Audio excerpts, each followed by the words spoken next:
9.3 question 15 से बता दिए थे, 16 से बताना है, ठीक है। तो ध्यान से रखिएगा, कुछ बता रहे लेकिन सॉल्यूशन तब आप लोग करना होगा, सॉल्यूशन तब आप लोग करना होगा, आप लोग से हम करवाएंगे।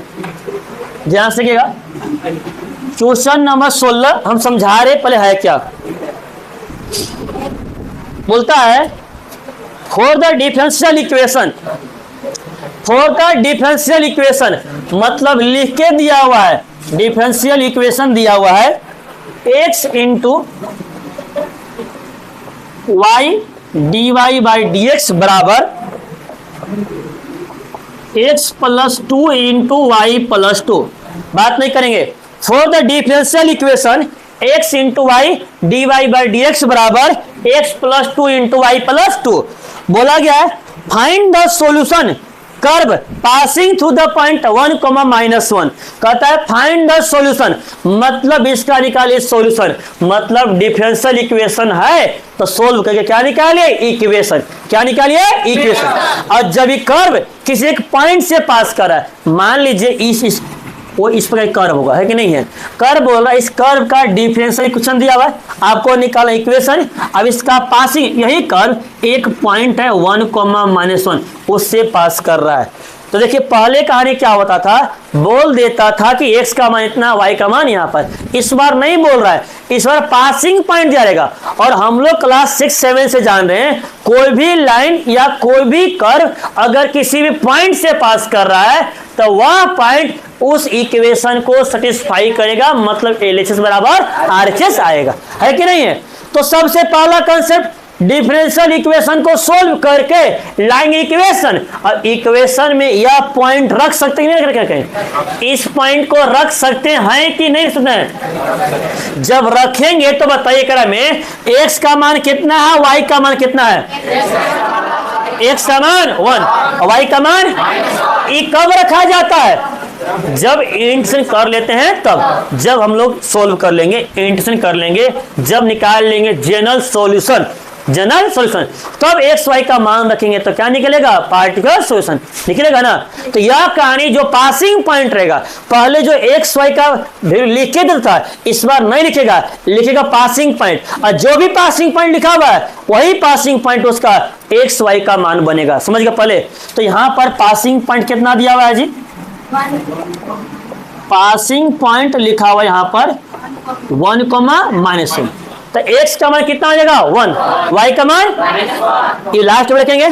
चलिए कोई दिक्कत यहाँ तक।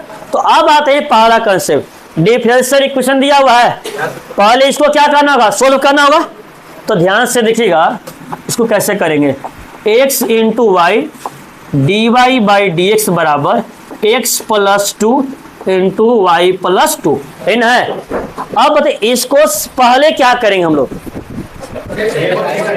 क्या करेंगे, वेरिएबल को सेपरेट, उसके बाद क्या करेंगे इंटीग्रेशन। चलिए सबसे पहले वो सेपरेट करिए, जो बना के है बना के नहीं, सब लोग मेरी आंखों के सामने है।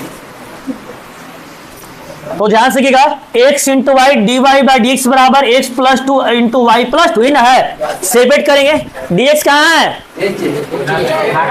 कहाँ है, अगर में कहाँ जाएगा गुना, तो आ जाएगा x इंटू वाई और डी वाई बराबर x plus 2 into y plus 2 और dx। कोई दिक्कत नहीं आता। इसके बाद देखेंगे dx और dy को, dy यहाँ पे है ना, सीधा बैठिए, dy यहाँ पर है ना, तो सारा हर एक वाई इधर होना चाहिए। देखिए तो y प्लस 2 है कि नहीं है, कहाँ आ जाएगा, कहाँ आएगा, गुना से, एक वाला यहाँ ना, इसको वहां भेजेंगे ना, तो गुना से यहाँ ऊपर क्या रहेगा y dy, अब बटा में क्या जाएगा y प्लस 2 बराबर यहाँ ऊपर क्या रहेगा x प्लस 2 dx, और बटा में क्या जाएगा। देखिए तो सेपरेट हुआ कि नहीं हुआ। अब क्या करेंगे इंटीग्रेशन, y बटा y प्लस 2 बराबर x प्लस 2 बटा में x और dx। कोई दिक्कत यहाँ तक है। अब ध्यान से रखिएगा, पहले बताइए इसका हम लोग इंटीग्रेशन कैसे करेंगे, इसका इंटीग्रेशन कैसे करेंगे, बांट देंगे। तो बांटेंगे तो एक जगह x के बटा में कट क्या आ जाएगा 1, और यहाँ जगह आ जाएगा 2 बटा x।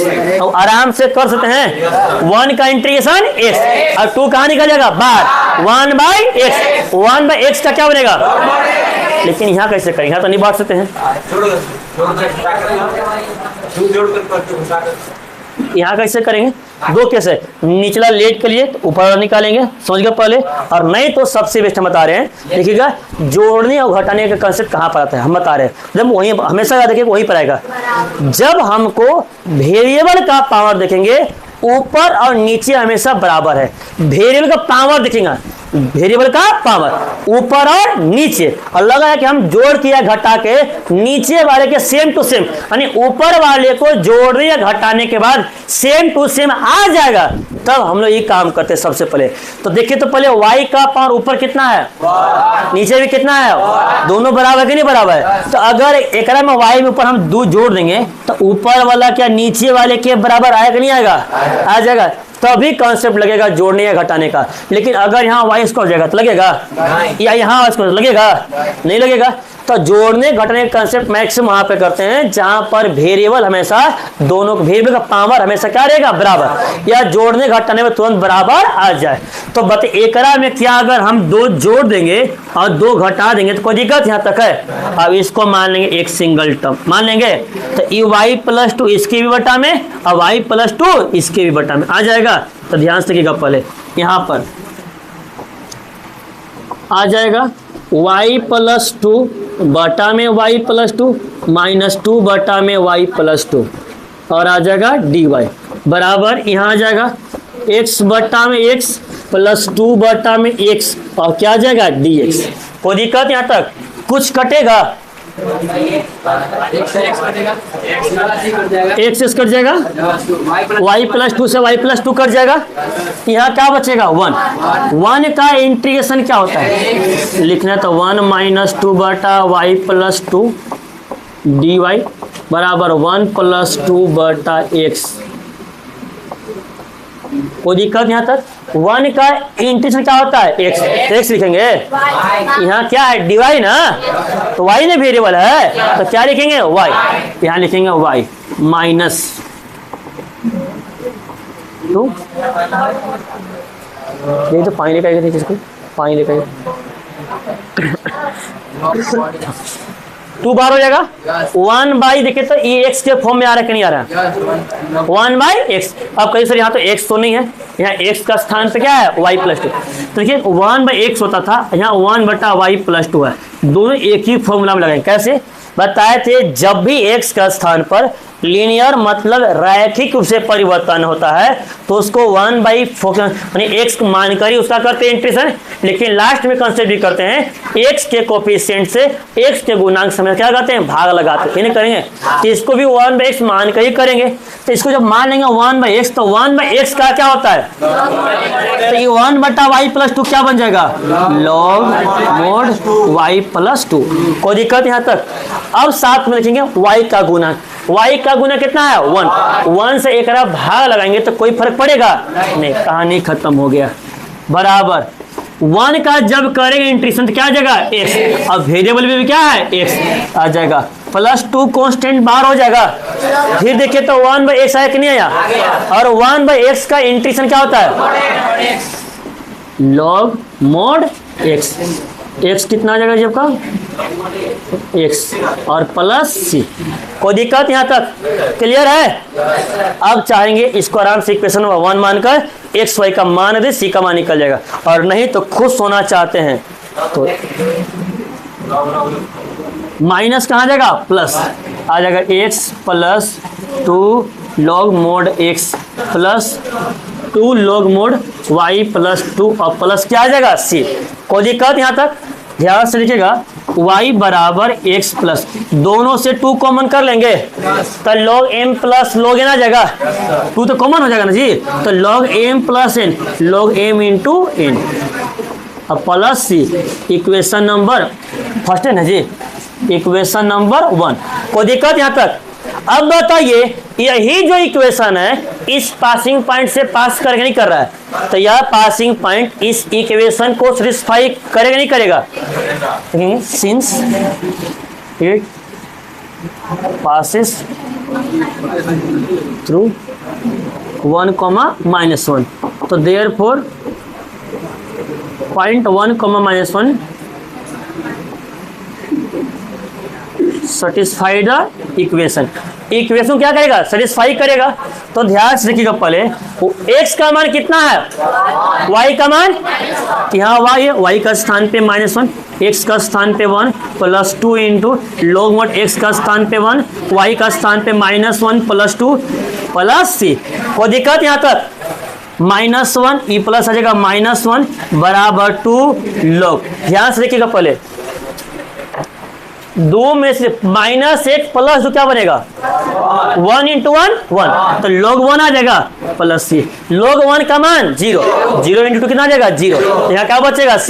अब -1 -2 बराबर c। c का मान कितना आ गया? कहाँ रख देंगे? देयरफॉर इक्वेशन नंबर फर्स्ट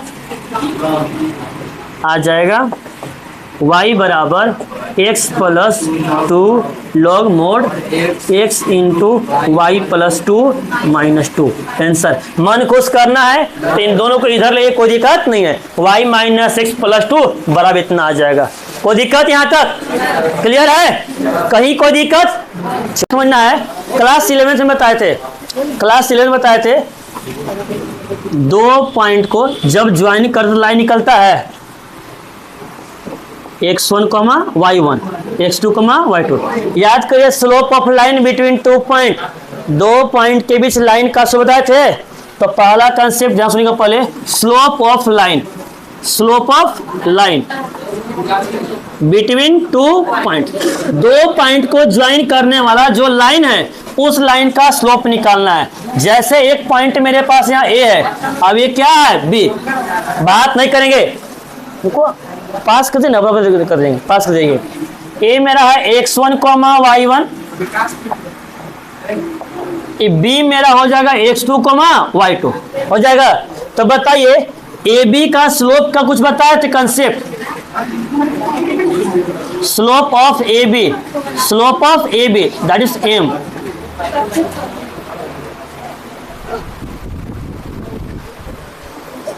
पूछना पड़ेगा पर्सनली, ध्यान सुनिए। पहले एक पॉइंट मेरा ए है x1, y1, एक पॉइंट बी है मेरा x2, y2। तो बताइए, तो slope of line A B का स्लोप निकालना है। तो slope of line between 2 point का फॉर्मूला क्या बताया गया था?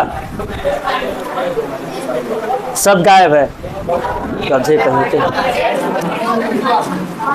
y2 माइनस y1 बटा x2 माइनस इन बताए थे, या y1 माइनस y2 बटा x1 माइनस x2।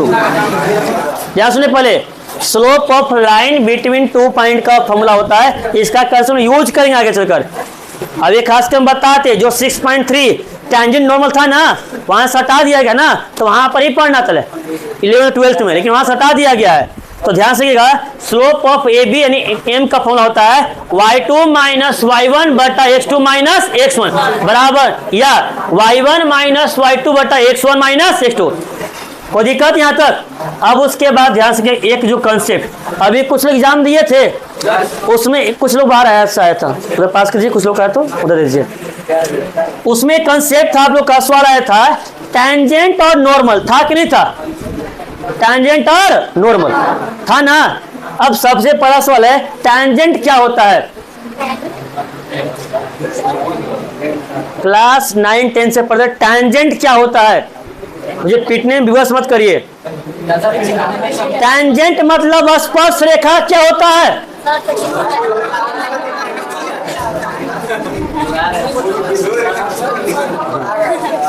हिंदी बोल रहे तो समझ में आ रहा है कि नहीं? कि स्पर्श रेखा मतलब स्पर्श करेगा ना। तो ध्यान से पड़े, टेंजेंट का बात नहीं करेंगे। कोई भी कर्व को या किसी, हम लोग वहां सर्कल में पढ़ते, बीच में पढ़े थे ना, चैप्टर 10 याद करिए, स्पर्श रेखा ना। तो ध्यान सुनिएगा, कोई भी कर्व या किसी भी को, ठीक है, अगर कोई कर्व या कोई सर्कल है या कोई भी कर्व है, इसको एक ऐसा लाइन जो किसी एक पॉइंट पे टच करेगा, एक पॉइंट क्या करेगा, टच करेगा। सिंपली कह सकते तो उसको एक पॉइंट से टच करके जो पास करेगा उस लाइन को हम लोग क्या बोलेंगे, टेंजेंट। क्या बोलेंगे, टेंजेंट। इसी के मान लीजिए यहाँ पर है तो ये यहाँ पर ऐसे जा रहा है, इसको टच गया कि नहीं गया, तो ये क्या बना, टेंजेंट। क्या बना, समझ गया पहले। तो टेंजेंट है तो टेंजेंट भी एक लाइन बना के नहीं बना, तो टेंजेंट का भी स्लोप निकलेगा ना।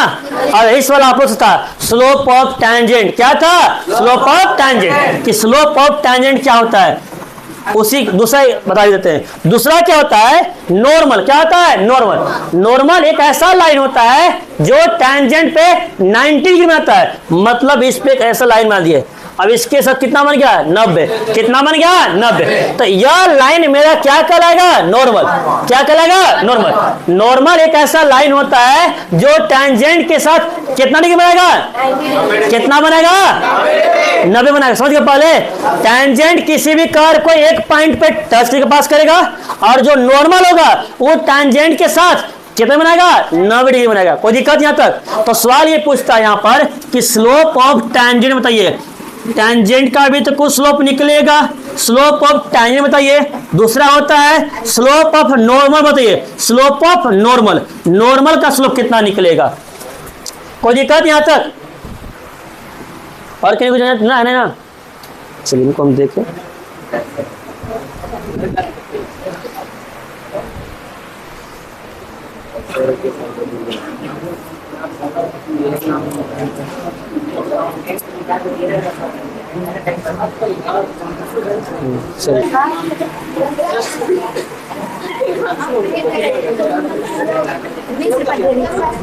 चलिए कभी कुछ लोग पूछ लेता है कि कभी कभी डाउट होने लगता है। कैसे, इनको हम पिछले 2 साल से दे रहे हैं, पिछले 2 साल से। हाँ हमको हर एक साल हम दे, तो मुझे याद नहीं है। हाँ पिछले साल भी आए थे, उनको बोले थे सुन नहीं पाते, क्या बोले, पिछले साल भी आए थे ये। कभी कभी क्या कहते, चलिए ध्यान से, नहीं कोई बात नहीं भाई, तो बात अलग चीज है, ये ध्यान सकेगा। तो जो कहानी बता रहे थे टेंजेंट का स्लोप, टेंजेंट का स्लोप का फॉर्मूला होता है dy बाई dx। क्या होता है, dy by. Slope of tangent बराबर क्या होता है, dy बाई dx। सपोज कर लीजिए, मान आपको दिया y बराबर x cube plus 2x plus 1 दिया हुआ है। बोल रहा है कि find the slope of tangent at x equal to 1। x equal to 1 पे स्लोप ऑफ टेंजेंट निकालिए, अलग से कुछ नहीं करना है। dy बाई dx निकालेंगे और x का स्थान पे कितना रखेंगे, कितना रखेंगे। तो एक और जब करेंगे dy बाई dx मतलब क्या निकालेंगे, डिफरेंशिएशन करेंगे ना। तो x क्यूब का डिफरेंशिएशन क्या हो जाएगा, क्या बनेगा, 2x का 2, 1 का। कोई दिक्कत यहाँ तक। अब x का मैं कितना बोला था, रख देंगे, आ जाएगा 3 इंटू 1 का स्क्वायर प्लस 2 बराबर 5। आया कि नहीं आया। तो स्लोप ऑफ टेंजेंट कितना निकला, कितना निकला। कोई दिक्कत यहाँ तक। इतना आसान सवाल था, लेकिन हटा दिया गया, बात अलग है।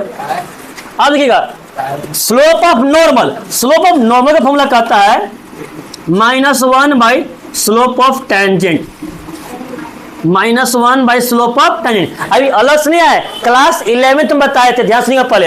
अभी जस्ट बताएं कि कोई भी कर्व पे एक, अगर एक लाइन किसी भी कर्व एक पॉइंट पे टच के पास करेगा, एकरा क्या बोलते हैं, टेंजेंट। क्या बोलते हैं, इसका स्लोप मान लिए m1। क्या मान लिए, m1।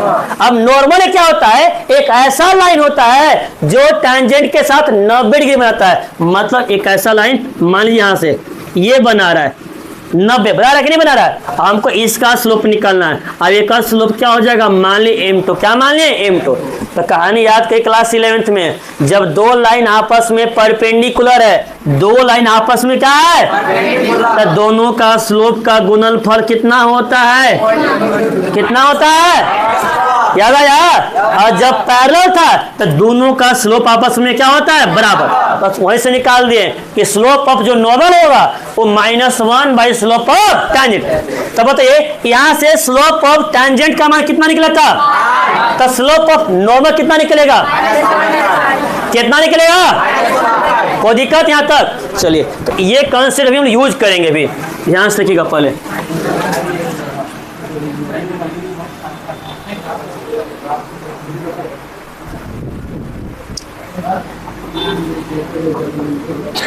ध्यान सुनिएगा, पहले समझिएगा, लेकिन आप बंद करेंगे पहले समझेंगे। एक एक वर्ड को ध्यान समझिएगा पहले। Find the equation of curve passing through the point 0, -2। Find the equation of curve passing through the point 0, -2। एक कर्व है, उस कर्व का आपको इक्वेशन मतलब समीकरण निकालना है, और कर्व जो पास कर रहा है कौन से पॉइंट से पास कर रहा है, 0, -2 से। ध्यान सुनिएगा पहले, ये कर्व है, या कर्व का आपको निकालना है इक्वेशन। अब इस कर्व का पासिंग पॉइंट मान लीजिए 0, -2। बताइए, यह कर्व जब इस पॉइंट से पास करेगा तो यह पॉइंट इस कर्व के इक्वेशन को सेटिस्फाई करेगा नहीं करेगा? करेगा। कोई दिक्कत यहाँ तक? यहाँ समझ गए ना? एक कर्व, एक वक्र का आपको इक्वेशन समीकरण निकालना है, और वह वक्र एक पॉइंट से पास कर, एक बिंदु से पास कर रहा है, और जो बिंदु कितना है, 0, -2। ध्यान से बात नहीं करेंगे, रुकिए पहले बीच में, शांति से बैठे रहिए। अब आगे ध्यान से क्या कहता है, given that at any point XY on the curve, curve के किसी भी पॉइंट पे XY, कर्व पे कहीं पर भी मान लीजिए एक पॉइंट यहाँ पर मान लीजिए, ये हो गया मेरा XY। आया कि नहीं आया? आ यहाँ पर कर्व के किसी भी पॉइंट पे, अब पॉइंट क्या हो गया, XY बोला गया था। यहाँ पर the product of the slope of its tangent and Y coordinate of the point is equal to the X coordinate of the point. ध्यान सुनिएगा पहले, the product of the slope of its tangent, मतलब यह point है ना, तो हो सकता है इस पॉइंट से टेंजेंट पास कर, ऐसे टेंजेंट पास कर रहा है, इसी पॉइंट से पास कर रहा है, इस टेंजेंट का। आगे सुनिएगा, कहता क्या चीज है, कहता क्या है, ध्यान सुनिएगा पहले। प्रोडक्ट में क्या होता है, मल्टीप्लाई। क्या होता है, किसका? तो बोला गया है स्लोप ऑफ टेंजेंट, बोला गया है स्लोप ऑफ टेंजेंट का प्रोडक्ट करना है, किसके साथ, Y coordinate of the point, मतलब इस पॉइंट का Y कोऑर्डिनेट। ये होता है X कोऑर्डिनेट, ये क्या होता है, किसके साथ करना है, Y के साथ, मतलब Y कोऑर्डिनेट के साथ कर रहा है, Y कोऑर्डिनेट के साथ। तो मल्टीप्लाई करने के बाद जो मिल रहा है वो मिल रहा है X कोऑर्डिनेट। कौन सा मिल रहा है, X कोऑर्डिनेट। यही आपका बोला गया वर्ड में इक्वेशन। अब इसी को आपको समझना होगा, और यहीं से बनेगा डिफरेंशियल इक्वेशन। अब इसी डिफरेंशियल इक्वेशन को सोल्व करके लाना होगा आपको इक्वेशन। यहाँ सुनिए पहले, कहता क्या है, एक कर्व किसी पॉइंट से पास कर रहा है, और वह पासिंग पॉइंट दिया 0, -2। इस कर्व का कोई निकालना equation.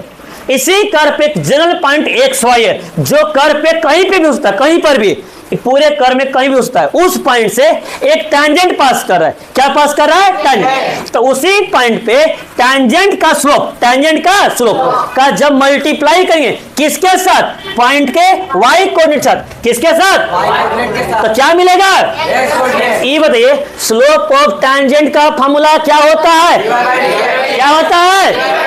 dy by dx। Multiply करना किसके साथ, X कोऑर्डिनेट अभी Y, तब बताइए X, Y। यहाँ X का मान कितना है, यहाँ Y का मान, यहाँ Y का मान कितना है, यहाँ X से Y है, X, Y, तो Y का मान कितना है, अरे यहाँ से यहाँ देखिए पहले, इस पॉइंट से पास कर रहा है, Y का मान Y ने दिया हुआ है, और X का मान क्या दिया हुआ है, Y का मान दिया हुआ ना, मतलब dy by dx into Y बराबर क्या मिल रहा है, X कोऑर्डिनेट कितना माना है, कितना माने हैं, और ये क्या डिफरेंशियल इक्वेशन बना के नहीं बना, स्लोप ऑफ टेंजेंट को जब मल्टीप्लाई करेंगे Y कोऑर्डिनेट के साथ तब क्या मिलेगा, आया कि नहीं आया, आगे समझ में। अब ध्यान से देखिए पहले इसको लिखेंगे कैसे।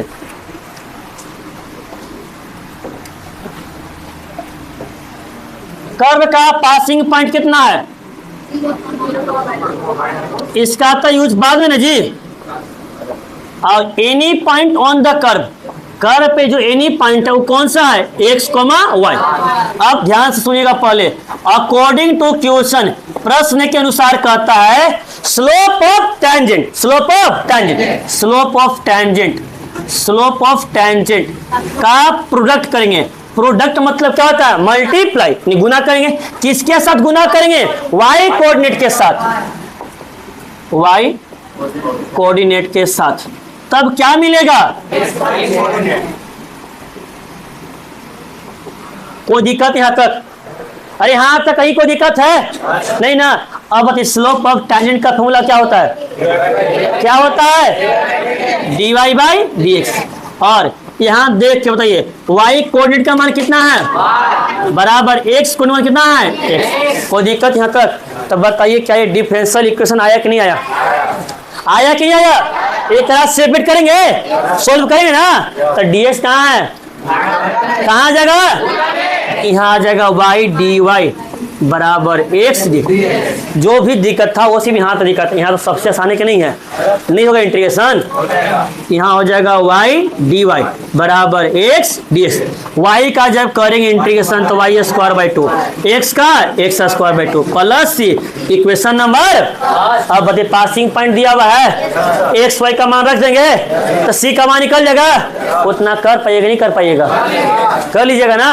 चलिए लिख लीजिए इसको यहाँ पर, थोड़ा शांत रहेंगे।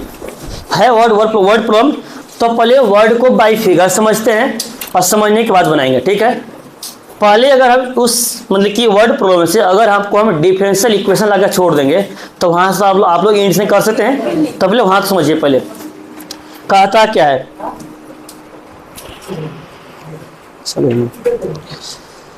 Eight any point x y of a curve, at any point x y of a curve, एक कर्व है, कर्व के किसी भी पॉइंट पे, कर्व पे किसी भी पॉइंट पे वाई एक पॉइंट है, ध्यान सुनिएगा।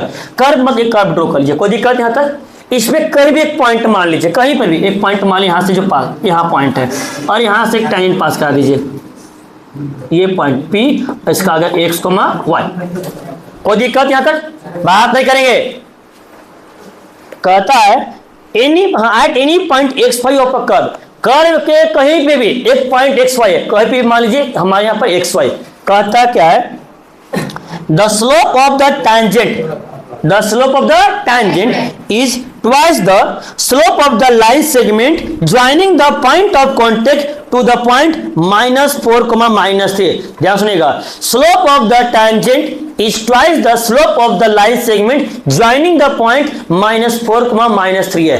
कहता कि इस पॉइंट पे जो टैंजेंट का स्लोप होगा, मतलब एक ड्रॉ कर लिए टैंजेंट, क्या ड्रॉ कर लिए? टैंजेंट। ये क्या हो गया मेरा? टैंजेंट। तो कहता है स्लोप ऑफ टैंजेंट, क्या कहता है? Slope of tangent, slope of tangent is twice, twice मतलब क्या गुना? ट्वाइस मतलब दो गुना।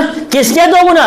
Slope of line, slope of line joining the point, मतलब दो पॉइंट को ज्वाइन करने के बाद जो लाइन सेगमेंट मिल रहा है उस लाइन सेगमेंट का। तो मान लीजिए एक पॉइंट यहाँ पर है, कहीं भी एक पॉइंट होगा, दो पॉइंट को ज्वाइन करेंगे ना, कभी एक पॉइंट मान लीजिए यहाँ पर, अभी पॉइंट दिया है -4, -3, इनको जब ज्वाइन करेंगे तो ये लाइन आया कि नहीं है? एक मान लिए Q, क्या मान लिए? Q। कोई दिक्कत यहाँ तक? तो देखिए ध्यान से, अब ग्राफ समझ में आ गया, अच्छे समझ में आ जाएगा। कहता है ये टैंजेंट का स्लोप जो है, अब ये लाइन है कि नहीं है, तो जो टैंजेंट का स्लोप होगा वो लाइन का स्लोप का 2 गुना होगा। स्लोप ऑफ टैंजेंट बराबर 2 into slope of line, slope of line, बस यही दिया हुआ, ध्यान सुनिएगा। पहले स्लोप ऑफ जो टैंजेंट है वो स्लोप ऑफ लाइन कितना है? 2 गुना है। अब लाइन कौन सा है? तो line segment joining the point x, y खुद यही हो गया। अब एक और पॉइंट है, जब किसी दूसरे पॉइंट ज्वाइन करे, पॉइंट अब Q है, इन दोनों को जब ज्वाइन करेंगे तो PQ मिला कि नहीं मिला? तो PQ को ज्वाइन करने के बाद जो लाइन सेगमेंट बन रहा है, इसका स्लोप, इसी का स्लोप टैंजेंट का स्लोप है कि नहीं है? तो टैंजेंट का स्लोप इसका कितना है? 2 गुना है। यहां तक कहीं कोई दिक्कत? अब इसमें आगे बोला गया, find the equation of curve, find the equation of curve which passes through the point -2, 1 है, कितना है? -2, 1। Find the equation of curve which passes through the point, curve का इक्वेशन निकालिए जब कर्व आपका -2, 1 से पास कर रहा है। किससे पास कर रहा है? -2। तो यह -2, 1 मेरा कौन सा पॉइंट बना? Passing point. कौन सा पॉइंट? तो इसका काम यूज कब करते हैं? लास्ट में ना, कि x का मान अभी। अब देखिए बोलो कंफ्यूज होता है, कैसे होता है? एगो पॉइंट यहाँ पर भी है, एगो पॉइंट यहाँ पर भी है। अब कौन सा मेरा पासिंग पॉइंट है? देखिएगा, जहां पर साफ साफ बोलेगा curve passing through the point, साफ साफ कुछ में लिखा हुआ रहेगा curve passing through the point. Curve passing through the point बोला है -2,1, लेकिन इसमें नहीं बोला गया है कि curve passes through the point -4,3। यह पॉइंट बोला गया है line segment joining the point, line segment join the point, मतलब जो लाइन है वह लाइन इस पॉइंट को ज्वाइन करने के बाद, तो ये पॉइंट यहां भी होता है, यह पॉइंट यहां पर भी, ये पॉइंट कहीं भी होता है, कोई ज्वाइनिंग को कर्व ही में रहेगा। समझ गया पहले? तो कहने का तो यह कर्व ये कंफर्म नहीं है कि इस पॉइंट से पास कर रहा है या नहीं। हो सकता है कि पॉइंट अगर ये पॉइंट अगर यहां पर भी होता तो ऐसे भी हो सकता था। तो इस पॉइंट में कोई भी कंफर्मेशन नहीं है कि जो -4,-3 है क्या यह पॉइंट कर्व से पास कर रहा है या नहीं कर रहा है। तो उससे पास नहीं कर रहा है, हो सकता है कर भी रहा होगा, कंफर्मेशन नहीं है, लेकिन यह पॉइंट साफ साफ पास करेंगे नहीं कर रहा है। साफ साफ बोला गया है find the equation of curve passing through the point -2,1। Curve का इक्वेशन निकालिए जब कर्व आपका -2,1 से पास कर रहा है। समझ गए? तो जो पॉइंट पास करेगा उसी का हम लोग रखेंगे। तो सबसे पहले बताइए पासिंग पॉइंट क्या दिया हुआ कर्व का, जिसका यूज लास्ट में करेंगे। पासिंग पॉइंट दिया हुआ है -2,1। कोई दिक्कत यहाँ तक क्लियर है? अब ध्यान सुनिएगा पहले क्या बोला गया। ये तो पासिंग पॉइंट हो गया। टैंजेंट का स्लोप जानते हैं? स्लोप ऑफ टैंजेंट क्या होता है? Slope of tangent divide by this. लेकिन स्लोप ऑफ लाइन तो नहीं जानते हैं, स्लोप ऑफ लाइन तो निकालना पड़ेगा। तो देखिए तो एक पॉइंट अब 2 पॉइंट हुआ कि नहीं हुआ, तो slope of line between 2 point लगेगा फॉर्मूला। तो ध्यान से देखिएगा पहले slope of line joining the point -4, -3 and x, y। तो ध्यान से देखिए सब लोग बोलिएगा, एक पॉइंट x1 y1, एक पॉइंट x2 y2। तो slope of line between 2 point का फॉर्मूला आया कि नहीं आया? और slope of line between 2 point का कांसेप्ट क्या कहता है? y2 माइनस y1 बटा में x2 माइनस x1। ध्यान सुनिएगा पहले, कहता है कांसेप्ट y2 माइनस y1 बटा में x2 माइनस x1। y2 मेरा कितना हो जाएगा? y1 कितना हो जाएगा? -3, माइनस माइनस प्लस आ जाएगा। फिर x2 माइनस x1, x2 कितना हो जाएगा? x1 कितना हो जाएगा? -4, माइनस माइनस प्लस। कोई दिक्कत यहाँ तक? तो स्लोप ऑफ लाइन आया कि नहीं आया? अब चलते हैं अकॉर्डिंग टू क्वेश्चन, प्रश्न के अनुसार कहता है कि जो स्लोप ऑफ जो टैंजेंट है, स्लोप ऑफ जो टैंजेंट है ट्वाइस मतलब 2 गुना और थ्राइस मतलब होता है 3 गुना होता है। Twice is the slope of line, slope of line. Slope of tangent का फॉर्मूला होता है dy/dx बराबर 2 इंटू स्लोप ऑफ लाइन। दिख रहा है लाइन का स्लोप कितना है? y+3 बटा में x+4। कोई दिक्कत यहाँ तक? और अब बताइए क्या ये डिफरेंशियल इक्वेशन आया कि नहीं आया? dx भागा से कहाँ चला जाएगा? गुना में। y हम गुना में कहाँ जाएगा? सेपरेट हो जाएगा। और करेंगे इंटीग्रेशन, जल्दी यहाँ से लिखिए और आगे बनाइए। ध्यान से क्या ना, dy/dx बराबर 2 इंटू y+3 बट्टा में x+4 है। अब इसका क्या करते हैं? सेपरेट करेंगे, बात नहीं करिए। dy है ना, तो dy का अपना कौन है? तो y+3 यहाँ गुना में है, कहाँ जाएगा? y+3 बराबर 2 x+4 और dx यहाँ भागा में था, कहाँ जाएगा? गुना में। यहाँ तक कहीं कोई दिक्कत है? अरे यहाँ तक कहीं कोई दिक्कत है? सेपरेट हो गया। अब करेंगे इंटीग्रेशन, dy बटा y+3 बराबर 2 बाहर आ जाएगा, dx बटा x+4। और अब कहीं ध्यान से देखिए, बात नहीं करेंगे। ई कौन सा फॉर्मूला में जाएगा? कौन सा? 1/x का क्या हो जाएगा? Log mode x। तो लॉग मोड y+3 बराबर 2 बाहर हो जाएगा, 1/x का हो जाएगा लॉग मोड x। और जब सब लॉग में आता है तो कांस्टेंट भी हमेशा लॉग में ही जोड़िए, लॉग c। कोई दिक्कत यहाँ तक? इससे फायदा क्या होगा? बहुत ज्यादा फायदा हो जाएगा। लॉग मोड y+3 बराबर 2 बगल में है ना, log m plus log n का फॉर्मूला तभी लगता है जब दोनों तरफ कुछ भी नहीं हो। यहाँ 2 है, यहाँ क्या है? 2 और यहाँ कुछ नहीं, तो पहले 2 हटाना ना पड़ेगा। तो ये बताइए, जब जानते हैं कि log m का पावर n बराबर n log m होता है कि नहीं होता है? log पावर के ऊपर पावर, तो पावर कहाँ आता है? बगल में। तो बगल से कहाँ चला जाएगा? पावर में। तो ये बगल में तो कहाँ चला जाएगा? पावर में। मतलब log mod x प्लस 4 का होल स्क्वायर प्लस आ जाएगा log c। अब कुछ लगेगा concept, log m plus log n, log m plus log n। तो ध्यान से लिखिएगा log mod y प्लस 3 बराबर log m plus log n का फॉर्मूला क्या होता है? m इंटू n मतलब c इंटू एक्स प्लस 4 का होल स्क्वायर। अब देखिए लॉग कटने का नियम क्या होता है? लॉग दो तो कैंसिल कब होता है? बीच में बराबर है और दोनों तरफ सिंगल सिंगल टर्म है और दोनों क्या है? लॉग। इसके ना आगे कुछ है ना इसके आगे कुछ है। ध्यान सुनिए पहले कब कटने का रूल होता है, इसके आगे पीछे का तो नहीं हम लोग। ध्यान सुनिएगा ना, क्वेश्चन नंबर कहता है 19। बहुत अच्छा सा सवाल है जी, एक दिन में दूर को सांस नहीं बनेगा। आगे वही 20 21। ये सवाल क्या कहता है अच्छी बताइए तो, रेट ऑफ चेंज याद है? रेट ऑफ चेंज चैप्टर 6 6.1 याद है? बताइए तो rate of change of volume with respect to radius तक क्या बनता है फॉर्मूला?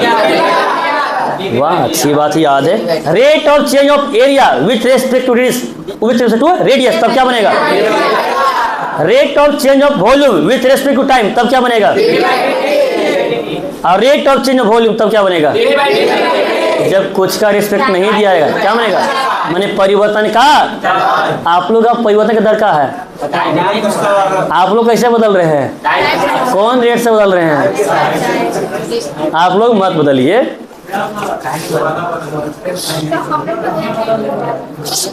ध्यान सुनिएगा ना, सवाल क्या कहता है? The volume of a spherical balloon being inflated changing at constant rate. ध्यान सुनिएगा, एक स्फेरिकल बैलून है, गोलाकार बैलून है। आज कल कई तरह का बैलून आ रहा है, अलग अलग शेप का बैलून आ रहा है कि नहीं आ रहा है? तो कौन शेप का है? कौन सा? ध्यान सुनिएगा,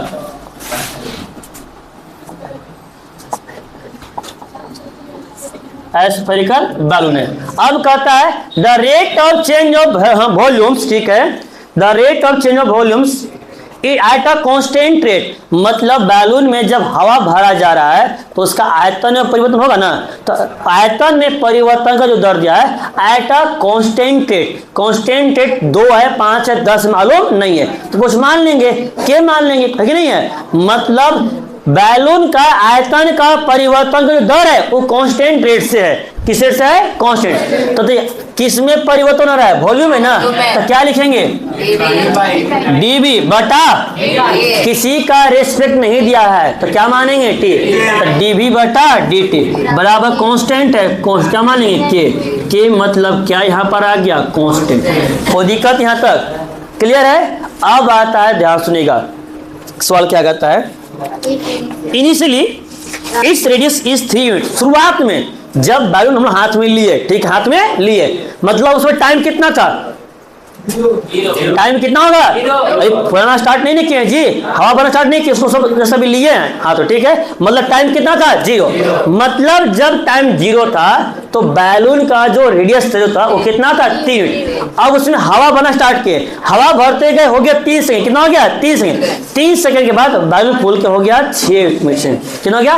बैलून का जब जो रेडियस है वो हो गया 6 यूनिट। कितना हो गया? 6। तो अगर उसी प्रकार से अभी 3 सेकंड में 6 मिनट हो गया, 5 सेकंड, 10 सेकंड, 20 सेकंड होता ही नहीं होता।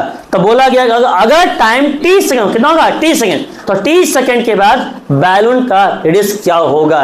30 सेकंड के बाद बैलून का जो रेडियस कितना होगा? क्या होगा? ध्यान सुनिएगा पहले, यह 3 केस जा रहा है, 3 केस, केस 1, केस 2, केस 3। ध्यान सुनिएगा, शुरुआत में बोल दिया कि एक स्फेरिकल बैलून है, गोलाकार आपका बैलून है, गुब्बारा है, उसको जब भरा जा रहा है, हवा भरा जा रहा है, उसमें आयतन का जो परिवर्तन का दर है एट अ कांस्टेंट रेट है, मतलब डीवी बाई डीटी बराबर क्या मान लिया गया है? के मान लिया गया है। अब सवाल कहता है कि एट इनिशियली, शुरुआत में मतलब जब टाइम कितना था? 0, तो जो त्रिज्या था बैलून का वो कितना था? 3 मीटर। मतलब व्हेन t बराबर 0 देन r बराबर 3, t बराबर 0 तो r बराबर, इससे कैसे लेगा? Case number 1। केस नंबर 2 कहता है कि व्हेन t बराबर 3 सेकंड, जब टाइम कितना हो गया? 3 सेकंड, तो r कितना हो गया? 6 second. Case number 2। Case number 3 में निकालना है कि व्हेन टाइम बराबर 30 सेकंड, जब टाइम कितना हो गया? 30 सेकंड, तब r का मान आपको निकालना है। समझ गया? पहले कोई दिक्कत नहीं आता। तो केस का तो भाई काम बाद में करेंगे, पहले अपने निपटा लेंगे इधर, केस फौजदारी बाद में, ठीक है ना। तो बिल्कुल ध्यान समझिएगा पहले कैसे बनेगा, किस प्रकार से बनेगा। dv/dt बराबर k है, ध्यान से देखिएगा पहले dv/dt ना सोल्व करते हैं। d/dt भी है ना, भी मतलब किसका वॉल्यूम, किसका तो गोले का आयतन क्या होता है, 4/3 पाई आर क्यूब बराबर के। अब बते इसका करेंगे ना डिफरेंशन, 4/3 पाई क्या है, कहाँ निकल जाएगा, 4/3 पाई आर, पाई बाहर निकल जाएगा, बचेगा d/dt आर क्यूब बराबर के। कोई दिक्कत यहाँ तक, 4/3 पाई आर क्यूब का करेंगे डिफरेंशन, कौन सा फॉर्मूला में, x का पावर n का होता है, पावर को पावर में से आ जाएगा 3r² और आ जाएगा dr/dt बराबर के। 3 से 3 कट जाएगा, सेपरेट करते हैं, 4 पाई r² dr बराबर के dt। पहले था xy था dx/dy, इस बार का dr/dt। r वाला एक तरफ और t वाला, आपके साथ t वाला है ही नहीं है, तो t अकेला है कि नहीं है, ताकि k क्या है, कांस्टेंट, k क्या है, तो सेपरेट हुआ कि नहीं हुआ, कि नहीं हुआ। तब क्या करेंगे इंटीग्रेशन, तो इंटीग्रेशन से 4 पाई कांस्टेंट बाहर निकल जाएगा, r² dr, k कांस्टेंट बाहर निकल जाएगा, अब आ जाएगा dt। कोई दिक्कत यहाँ तक। अब ध्यान से रखिएगा, ये आ जाएगा 4 पाई r² का इंटीग्रेशन क्या बनेगा, r³ के dt का t plus c, equation number 1। कोई दिक्कत यहाँ तक कर लिए। अब एक में केस दर्ज करेंगे, केस नंबर 1, पहला केस नजीब बोला था शुरुआत में, एट इनिशियली मतलब शुरुआत में, तो शुरुआत में टाइम कितना होगा, 0, व्हेन t बराबर 0, r बराबर कितना था 3, तो कहाँ दोनों का मान रखेंगे, इक्वेशन नंबर 1। ध्यान से देखिएगा, पहले रखेंगे तो 4 पाई इंटू आर का स्थान पे 3 का क्यूब बटा में 3 बराबर k इंटू टी का स्थान पे 0 प्लस c।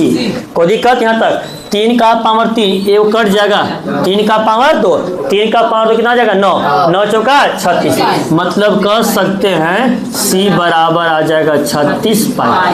कोई दिक्कत यहाँ तक, क्लियर है। अब केस नंबर 2 में चलेंगे, व्हेन t बराबर कितना था 3 सेकेंड, देन r बराबर कितना था 6 यूनिट, था कि नहीं था, तो रखेंगे यहाँ पर, देन पर इक्वेशन नंबर 1 आ जाएगा 4 पाई